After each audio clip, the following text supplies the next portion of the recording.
হৈছিল।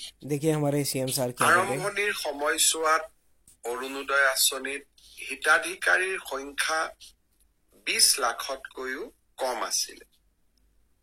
ৰাজ্যত বিজেপি চৰকাৰ পুনৰ নিৰ্বাচন হোৱাৰ পিছত প্ৰথম বছৰতে অৰুণোদয় হিতাধিকাৰীৰ সংখ্যা আমি 27 লাখলৈ বৃদ্ধি কৰিছিলো আৰু তাক আমি অৰুণোদয়ৰ দ্বিতীয় সংস্কৰণ বুলি নামাকৰণ কৰিছিলো। লোকসভা নিৰ্বাচনৰ প্ৰাক মুহূৰ্তত অসমৰ বিভিন্ন সভা সমিতিয়ে যাওঁতে মই ৰাইজক আশ্বাস দিছিলো যে ৰাজ্যৰ বিত্তীয় পৰিস্থিতিৰ প্ৰতি লক্ষ্য ৰাখি আমি অনাগত দিনত এই আঁচনিখনক আৰু অধিক সম্প্ৰসাৰণ কৰাৰ ব্যৱস্থা কৰিম। এতিয়া প্ৰতিশ্ৰুতি পূৰণৰ সময়। শ্ৰদ্ধাৰ ৰাইজ, ৰাজ্য চৰকাৰে ইতিমধ্যে অৰুণোদয় তৃতীয় সংস্কৰণক অনুমোদন জনাইছে। ইয়াৰ ফলত ৰাজ্যত অৰুণোদয় হিতাধিকাৰীৰ সংখ্যা প্ৰায় 37 লাখলৈ বৃদ্ধি হ'ব। অৰ্থাৎ এই সময়ছোৱাত পূৰ্বৰ অৰুণোদয় হিতাধিকাৰী সকলতকৈ আৰু প্ৰায় 10 লাখ অৰুণোদয় হিতাধিকাৰী আমি সংযোজন কৰাৰ লক্ষ্যৰে আগবাঢ়িব বিচাৰিছো।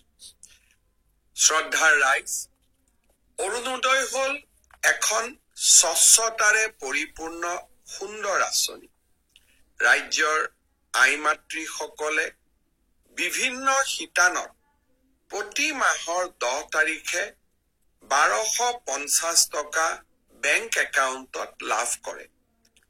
2019 চনত এই আঁচনিখন আৰম্ভ হোৱাৰ পিছত এটা মাহো এনেকুৱা নাই যিটো মাহত আমি এই ধন নিদিয়াকৈ আছো বা আমি দিওঁতে পলম কৰিছো। সেয়েহে অৰুণোদয় আজি সৰ্বগ্ৰহণযোগ্য আৰু সৰ্বসমাদৃত এখন আঁচনিলৈ ৰূপান্তৰ হৈছে। এতিয়া মই আপোনালোকৰ ওচৰত এটা বিশেষ কথা ক'ব বিচাৰিছো। অৰুণোদয় আঁচনিৰ হিতাধিকাৰী আমি গাঁও সভাৰ জৰিয়তে চিনাক্তকৰণ কৰো আৰু গাঁও সভা এইবাৰ আমি ৰাজহ গাঁৱৰ পৰিৱৰ্তে আমি প্ৰতিটো পুলিং বুথ অৰ্থাৎ নিৰ্বাচনত ভোট দিয়াৰ বাবে আমি যি বুথ কেন্দ্ৰ ৰচনা কৰো সেই বুথ কেন্দ্ৰ অনুসৰি এইবাৰ আমি গাঁও সভা অনুষ্ঠিত কৰিব বিচাৰিছো। আজিৰে পৰা অৰ্থাৎ 15 ডিচেম্বৰৰ পৰা 28 ডিচেম্বৰ পৰ্যন্ত অৰুণোদয় হিতাধিকাৰী নিৰ্বাচনৰ বাবে গাঁও সভা অনুষ্ঠিত হ'ব। এটা কথা মনত ৰাখিব, যিসকলে অৰুণোদয় ইতিমধ্যে পাই আছিল তেওঁলোকেও পুনৰ এবাৰ এই গাঁও সভাৰ জৰিয়তে নিৰ্বাচিত হ'ব লাগিব। কাৰণ এইবাৰ আমি অৰুণোদয় আধাৰ আৰু ৰেচন কাৰ্ডৰ লগত সংযোজন কৰিম যাতে এই আঁচনিখনৰ স্বচ্ছতা সকলোৱে দেখিবলৈ পায়। কেতিয়াবা আমি অৰুণোদয় হিতাধিকাৰীক ফোন কৰো যে আপুনি অৰুণোদয় পাই আছেনে?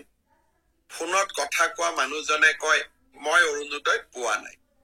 পিছত গম পোৱা যায় যে একেটা ফোন নম্বৰে কেইবাজনো হিতাধিকাৰীয়ে ব্যৱহাৰ কৰাৰ বাবে এনেকুৱা পৰিৱেশ দেখিবলৈ পোৱা যায়। কিন্তু যেতিয়া আমি অৰুণোদয়ক ৰেচন কাৰ্ড আৰু আধাৰ নম্বৰৰ লগত সংযোজিত কৰিম তেতিয়া আমাৰ মনত কোনো ভয় আৰু শংকা নাথাকিব। সমগ্ৰ ভাৰততে আমি বুকু ফিন্দাই ক'ব পাৰিম যে অৰুণোদয় এখন স্বচ্ছতাৰে পৰিপূৰ্ণ আঁচনি। সেয়েহে ৰাইজ, যিসকলে অৰুণোদয় পাই আছিল